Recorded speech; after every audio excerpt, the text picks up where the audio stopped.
Bonjour à tous. Alors, vous êtes bailleur ou futur bailleur parce que vous envisagez d'investir dans un bien locatif.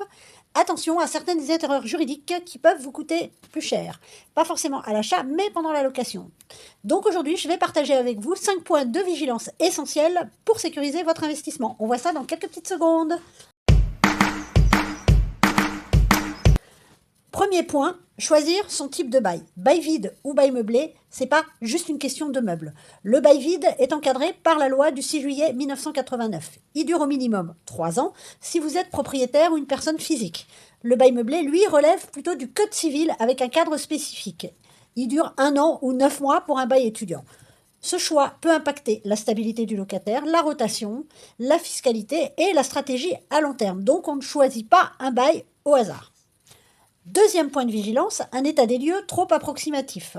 C'est-à-dire qu'un état des lieux imprécis, c'est le meilleur moyen de ne pas pouvoir retenir le dépôt de garantie en cas de dégradation de votre locataire. Il doit être détaillé, précis, un bon comparatif entrée-sortie et signé par les deux parties. C'est un document essentiel qui est souvent négligé, mal rédigé, mal effectué à la va-vite et qui pourtant est stratégique et peut vous protéger de bien des ennuis.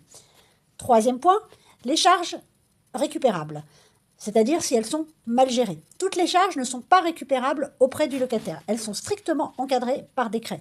En cas d'erreur, vous pouvez être contraint de rembourser rétroactivement. Donc là aussi, vigilance et rigueur. Quatrième point, le statut du locataire. C'est-à-dire que certains locataires peuvent être considérés comme protégés selon leur âge et leurs ressources. C'est-à-dire que ça peut limiter les possibilités de congé pour vendre ou pour reprendre le bien. Donc si vous achetez avec une stratégie de revente à moyen terme, c'est un paramètre à prendre en compte très important. Cinquième point, la fiscalité. Location nue, revenu foncier. Location meublée, BIC avec notamment le statut LMNP ou LMP. Location en meublé non professionnel, location meublée professionnelle.